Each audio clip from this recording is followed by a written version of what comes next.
makulimlim ang kalangitan. Kaya ako nagda-jacket. Kasi baka mamayang gabi, pag out ko, uulan. Hirap na.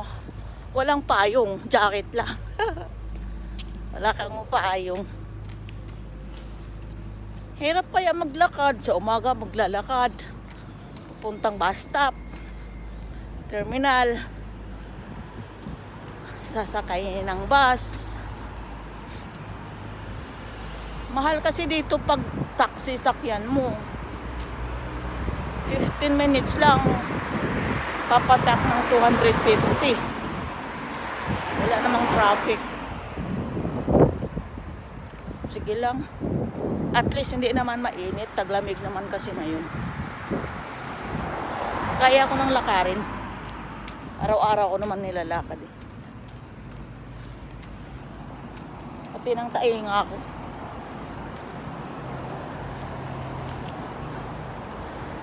Lakad na lang tayo.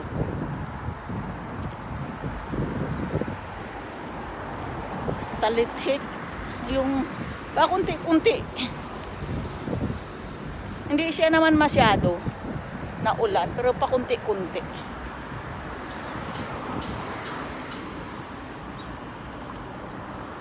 Roundabout.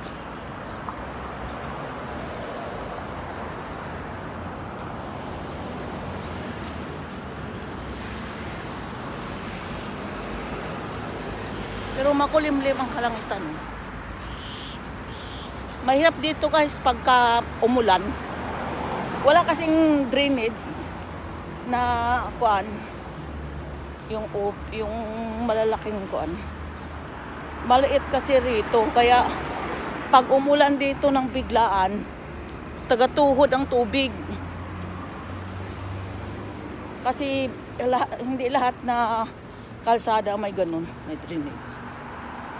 Umaapaw ang kuan. Umaapaw ang tubig kaya nagkakaroon ng traffic mahigit 2 hours, 3 hours pag bumundak ang ulan. Kaya mahirap dito sa abroad. Oh, mahirap.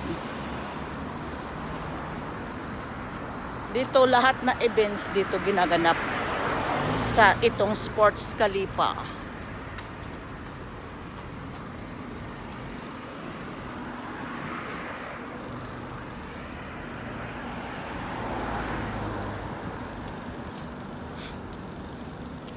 Maaga pa man dito kasi sumasakay ako ng bus 6:25 dito sa Bahrain.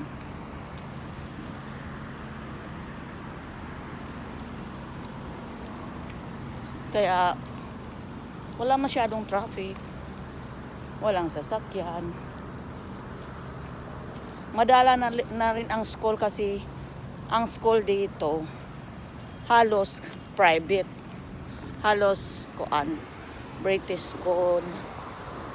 Oo, madala lang yung Arabic school, Indian school, Pakistan school, Filipino ng Filipino School Institute.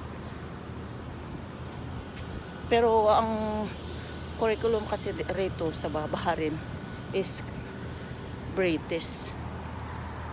Kasi halos sasakyan dito British. Halos school dito British. So ang curriculum nila dito